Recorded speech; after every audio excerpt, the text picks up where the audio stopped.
College का ये 2 साल कैसे बीत गया कुछ पता ही नहीं चला।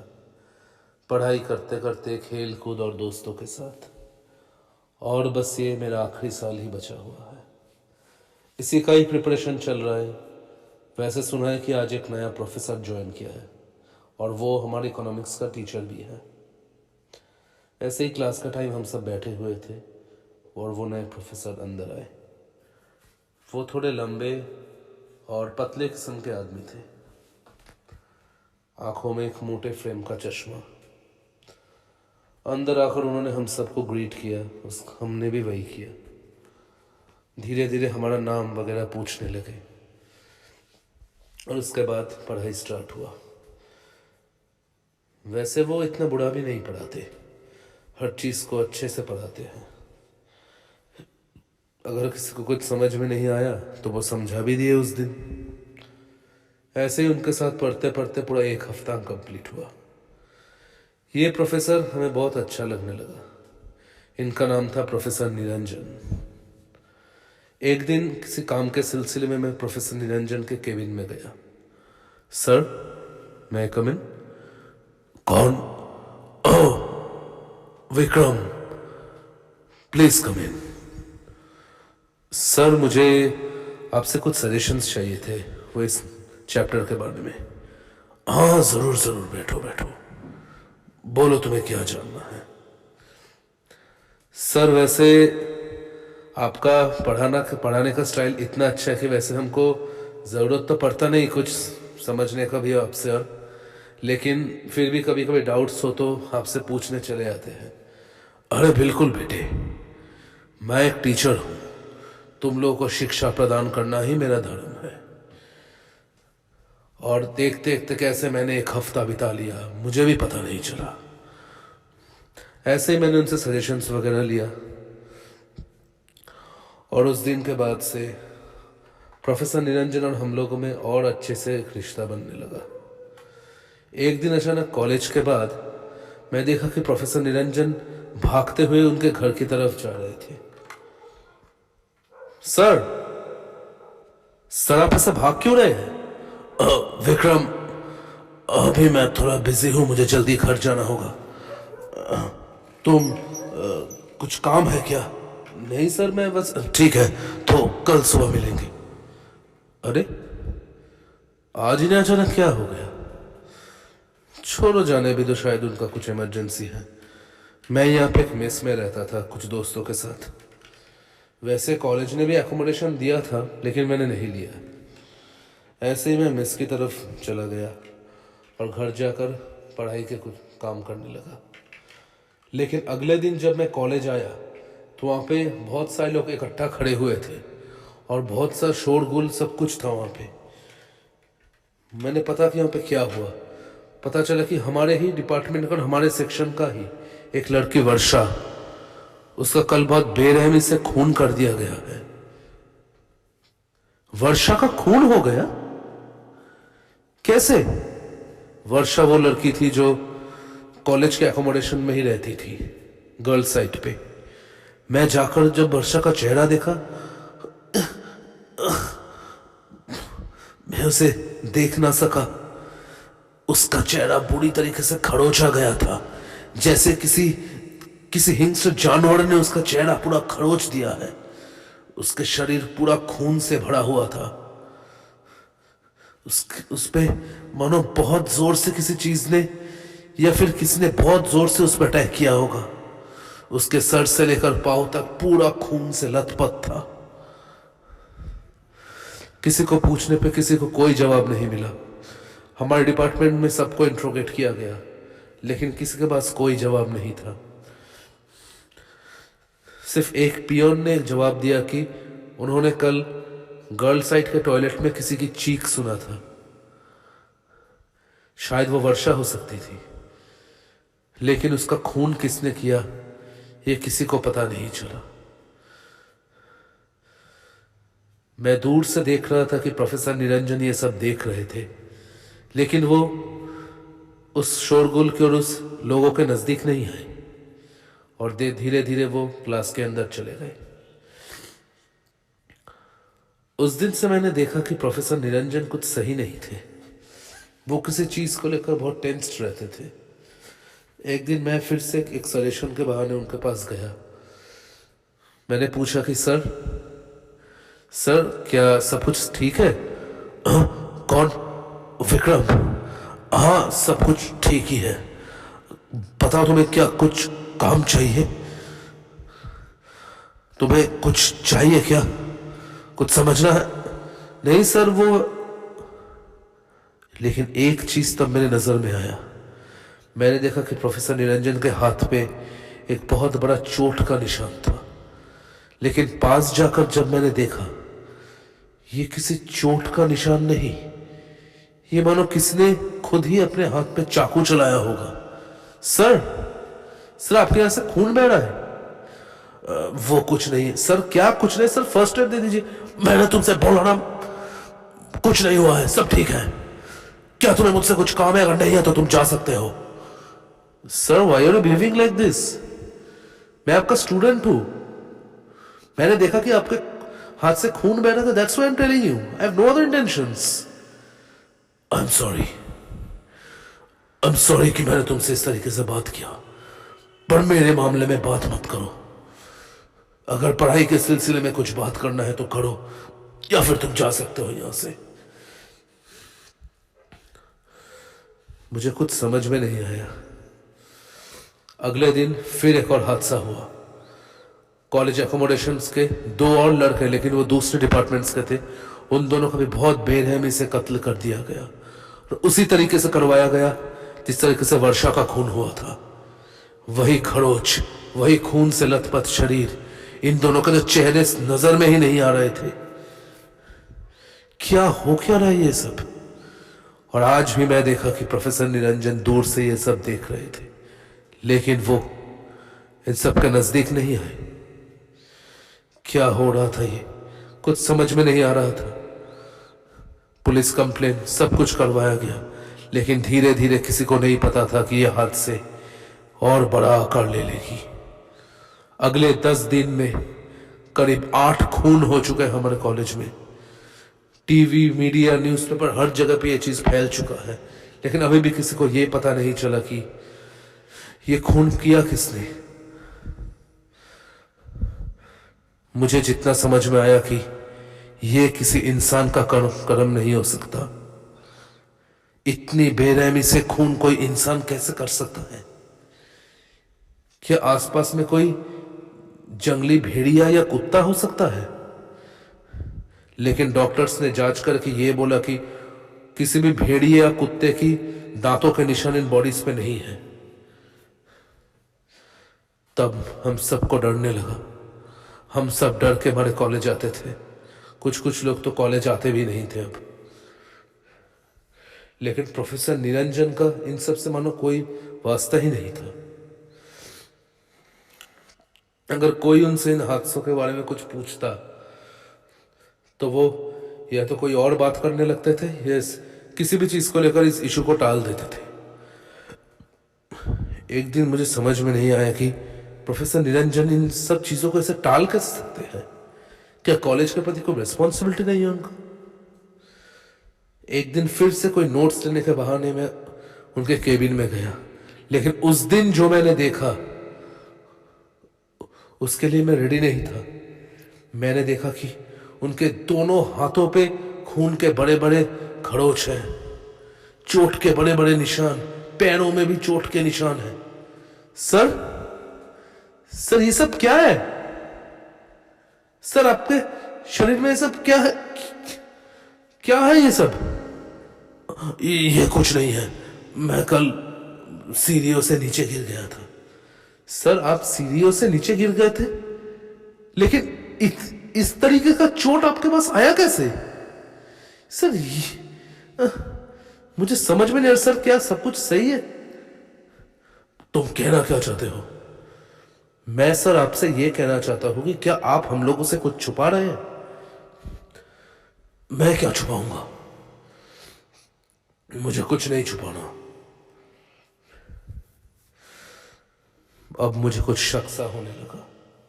मुझे लगा जरूर ये इंसान कुछ जानता है, लेकिन वो हमसे ये कह नहीं रहा। अगले दिन जब मैं कॉलेज आ रहा था, उस दिन देखा कि हमारे एंड कॉलेज में घुसने के वक्त ही एक पेंटिंग सामने आता है। उस पेंटिंग को कुछ लोग साफ कर रहे थे। इस पेंटिंग को मैं बहुत दिन से देख रहा था। ये किसी और की पेंटिंग नहीं, प्रोफेसर जेनिसा की पेंटिंग है। प्रोफेसर जेनिसा को कोई नहीं भूल सकता, लेकिन आज से 2 साल पहले उनके साथ ऐसा कुछ हुआ था जिसके वजह से उन्होंने कॉलेज छोड़ दिया। मैंने जब कॉलेज में एडमिशन लिया तब वो किसी कॉलेज में थी। कहने को तो मैं अपने माँ बाप से दूर था, लेकिन प्रोफेसर जेनिसा हमारे लिए माँ बाप से कुछ कम नहीं थी। उन्होंने कभी हम लोग को एक स्टूडेंट नहीं माना, हर वक्त अपने बच्चे की तरह माना था।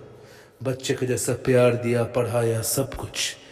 कोई दिक्कत होता तो वो हर तरीके से वो मदद करते थे। वो कुछ एनजीओज के साथ भी कनेक्टेड थे, गरीब बच्चों को हेल्प भी करते थे। कॉलेज के आइडल मानते थे सब उन्हें, लेकिन उनके साथ ऐसा कुछ बुरा हुआ था जिससे उनको कॉलेज छोड़ना पड़ा। और उस टाइम के बाद से उनका कोई ठिकाना नहीं, किसी को नहीं पता आज वो किधर है। मैं उनके इस पोर्ट्रेट को देख रहा था। देखते ही जैसे मैं क्लास की तरफ मुड़ा तो देखा कि पीछे प्रोफेसर निरंजन खड़े हुए हैं। वो भी एक दृष्टि से, एक ही नजर से इस पोर्ट्रेट को देखे जा रहे थे। सर, हाँ, क्या आप इन्हें जानते हैं? नहीं, मैं कुछ नहीं जानता। क्या तुम्हें क्लास के लिए लेट नहीं हो रहा है? जाओ यहां से। इस आदमी के साथ प्रॉब्लम क्या है? अब तो मुझे बहुत शक सा होने लगा था। जरूर ये इंसान कुछ हमसे छुपा रहा है। 2 दिन तक सब कुछ ठीक था, लेकिन उसके बाद से फिर अनहोनी मौत होने शुरू हो गई। अब तक को लेकर 12 खून हो चुके थे। कॉलेज अथॉरिटी और हाई सोसाइटी ने और मिनिस्ट्री ने डिसीजन ले लिया था कि इस कॉलेज को बंद करवा दिया जाएगा। लेकिन मुझे इस चीज का अंत तक पहुंचना था, इसलिए मुझे लगा मुझे किसी भी तरह इसका रहस्य जानना ही होगा। इसलिए उस दिन मैंने सोचा कि मैं कॉलेज रात तक रुकूंगा और पता लगाऊंगा कि ये सब कैसे हो रहा है। लेकिन उस दिन पूरा रात में रुका था, लेकिन कुछ ऐसा नहीं हुआ। अगले दिन फिर एक न्यूज आया कि फिर एक और लड़की की मौत हो गई। लेकिन ये कैसे हो सकता है? मैं तो सारा दिन कॉलेज प्रेमिसेस में ही था। मैंने तो किसी के चीखने की, चिल्लाने की आवाज तक नहीं सुनी। लेकिन आज मैंने एक ऐसा चीज देखा जो मुझे बहुत अजीब लगा।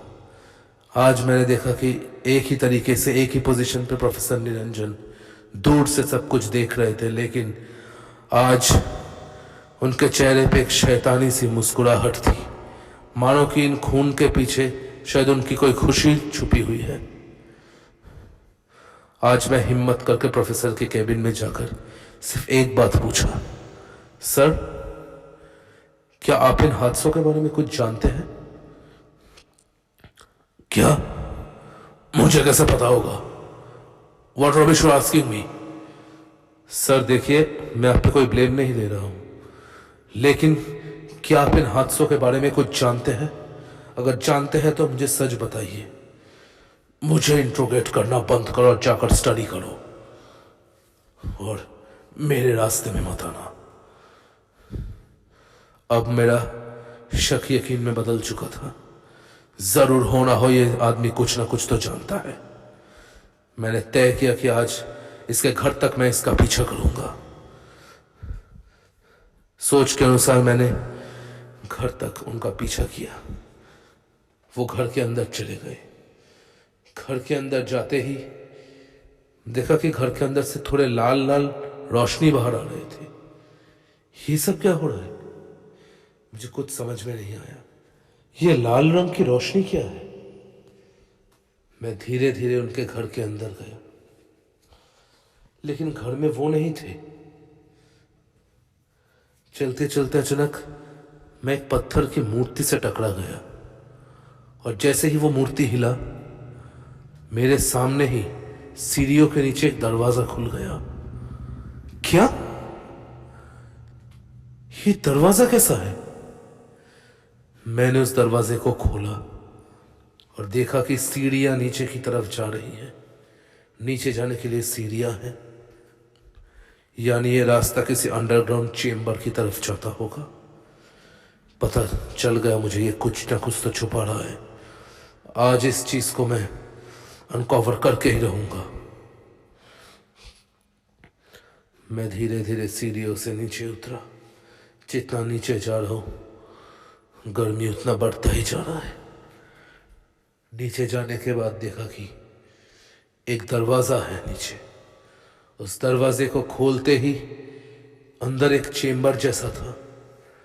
चारों ओर मोमबत्तियां थे और मोमबत्तियों के बीच में कुछ था। थोड़ा नजदीक जाने के बाद जो मैंने देखा, मैं शॉक्ड हो गया उसे देखकर। ये तो एक कॉफिन है। ये तो एक कॉफिन।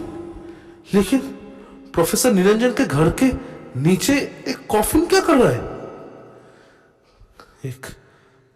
और उस कॉफिन का दरवाजा खुला हुआ था। उसके अंदर भी कोई था। लेकिन मैं और जैसे ही नजदीक गया और जैसे ही मैंने उस शक्ल को देखा तो मेरे रोंगटे खड़े हो गए। ये कैसे हो सकता है? इस मरे हुए शक्ल को मैं जानता हूं। कॉलेज में घुसने से पहले मैंने हर रोज देखता हूं पोर्ट्रेट में। ये वही औरत है, प्रोफेसर जेनिसा। लेकिन प्रोफेसर जेनिसा का बॉडी इस आदमी के घर पे नीचे कैसे? तो तुम्हें पता चल ही गया। पीछे मुड़ते ही मैंने देखा कि वो शख्स खड़ा हुआ है जिसे आज तक मैं एक अच्छा टीचर मानता था। लेकिन आज मुझे इसका असली रूप पता चल गया। आप अपने आप को एक प्रोफेसर कहते हैं? आप एक हैवान है, शैतान है आप। सही समझे तुम विक्रम।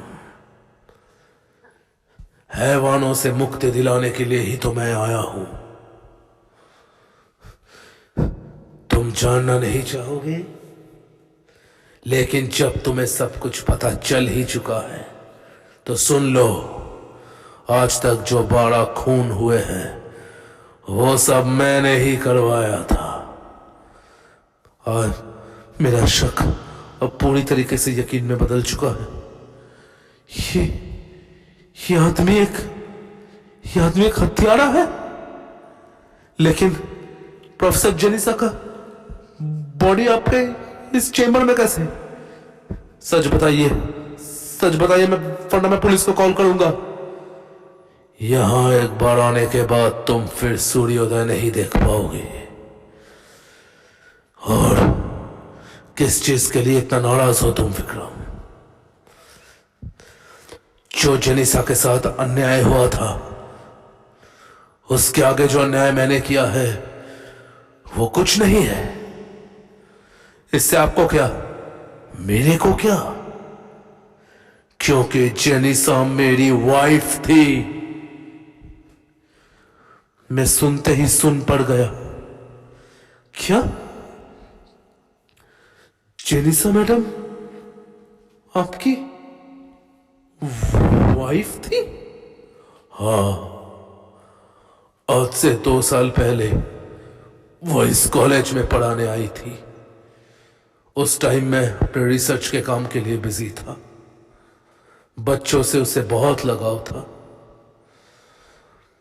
बच्चों को, अपने स्टूडेंट्स को वो अपने खुद के बच्चे के जैसा प्यार करती थी। कभी वो गलत रास्ते पर नहीं गई। हमेशा सच का सामना किया और सच की तरफ रही। लेकिन उसी के ऊपर झूठ के सारे बोझ थोपे गए थे। क्यों? आप ये सब कैसे जानते हैं? तो सच बताओ विक्रम, क्या हुआ था? मुझे सब कुछ पता है, मैं सब जानता हूं। हमारे फर्स्ट ईयर के 6 महीने के बाद किस तरीके से प्रोफेसर जेनिसा के ऊपर ब्लेम दिया गया था और उन्हें कॉलेज से जलील करके निकाला गया था। लेकिन क्या हुआ था? जो हुआ था मुझे नहीं पता। असल में हुआ क्या था? हुआ क्या था, इस कॉलेज के प्रिंसिपल और कुछ टीचर्स ने अमीर बच्चों को सोचा कि क्वेश्चन पेपर्स बेच दिया जाए, इसलिए प्रोफेसर जेनिसा का भी हेल्प चाहिए था। लेकिन जेनिसा इसे मारने को राजी नहीं थी और उसने यह भी कहा था कि वह पुलिस को सब कुछ इन्फॉर्म कर देगी। लेकिन जो सच तुम लोग नहीं जानते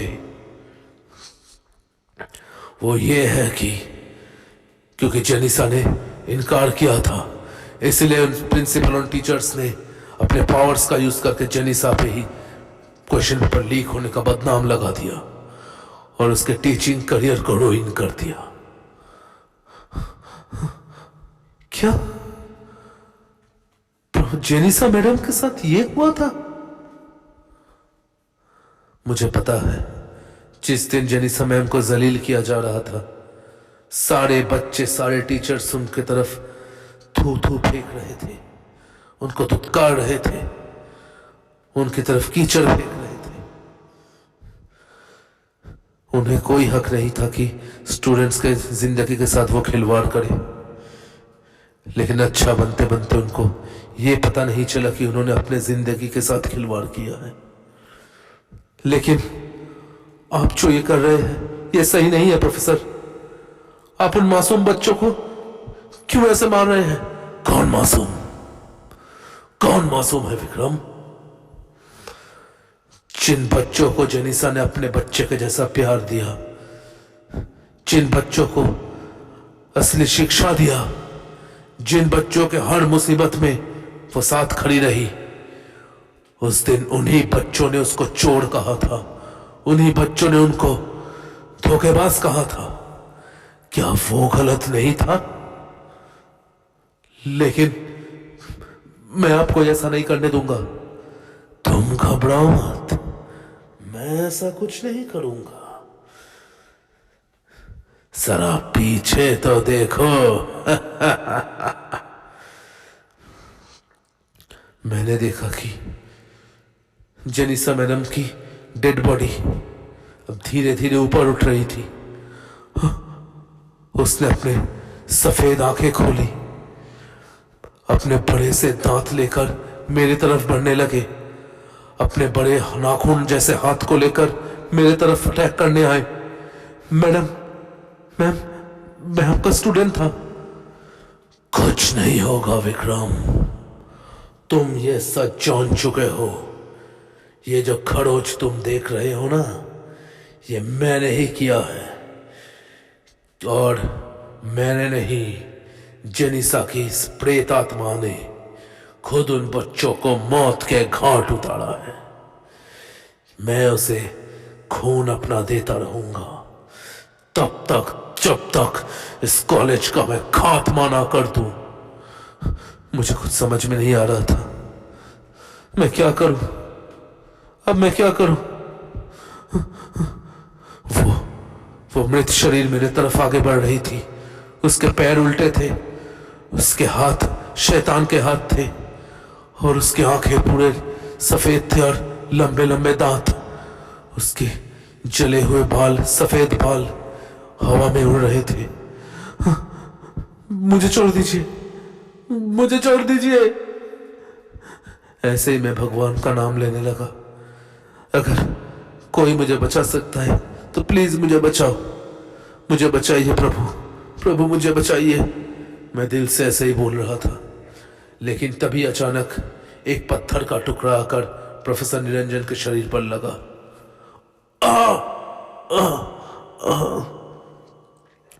लेकिन तभी मैंने एक चीज नोटिस किया कि प्रोफेसर निरंजन को जैसे ही लगा तो उस आत्मा के ऊपर भी उसका असर पड़ा। उसको आत्मा को भी चोट लग गया। मैं सब समझ गया। यानी काली विद्या से प्रोफेसर निरंजन ने इस प्रेतात्मा को अपने शरीर के साथ कनेक्ट कर लिया है। यानी उनको अगर मैं कुछ करूंगा तो इसको भी चोट लगेगा।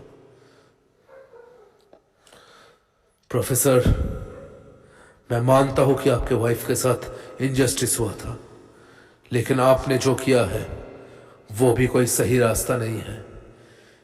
इसका सजा आज मैं आपको देकर रहूंगा। तो मुझे क्या सजा देगा? तो यहां से जिंदा वापस लौटेगा तब ना। आज के बाद तू भी इस संसार से मिट जाएगा विक्रम। लेकिन मैंने अपनी पूरी शक्ति लगाकर अपने आप को उस प्रेतात्मा के दबोच से आजाद किया और देखते ही देखते एक मशाल को लेकर प्रोफेसर निरंजन के शरीर पर फेंक दिया। ये तुमने सही नहीं किया विक्रम। जलिसा के साथ जो अन्याय हुआ था उसी का मैं प्रतिकार कर रहा था। तुमने मेरे साथ ऐसा क्यों किया? क्योंकि आपने इंसानी जिंदगी को अपने हाथ में ले लिया। आपको जीने का हक नहीं है प्रोफेसर। आप भी एक शैतान हैं। आप एक शैतान ही है। आपको जीने का कोई हक नहीं बनता। मेरे सामने प्रोफेसर निरंजन का शरीर जलकर राख हो गया और देखते ही देखते उस प्रेतात्मा का भी। मैं उस घर से धीरे धीरे बाहर आ गया। अगले दिन मैं कॉलेज में गया।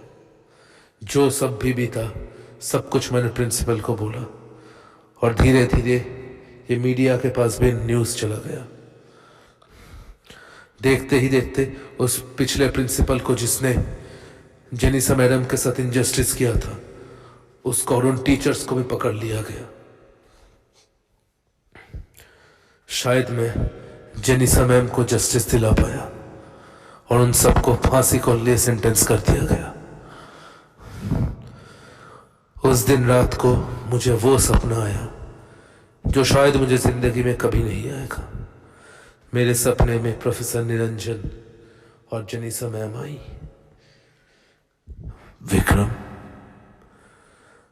गलत करते करते मुझे पता भी नहीं चला कि अब सही रास्ते पे लौटने की मेरे में अब हिम्मत नहीं रहा। तुमने मुझे मारा नहीं है, तुमने मुझे और मेरी जेनिसा को मोक्ष दिलाया है। तुम बेगुनाह हो विक्रम, तुम पर कोई हानि नहीं आएगा। आज से अच्छे कर्म करना विक्रम और एक बहुत बड़े इंसान बनना। ये कहकर उन दोनों ने मुझे सपने में आशीर्वाद दिया और देखते ही देखते मेरे आंखों से बोझल हो गए। अगले दिन सुबह सूरज की ताजा रोशनी मेरे चेहरे पर लगा।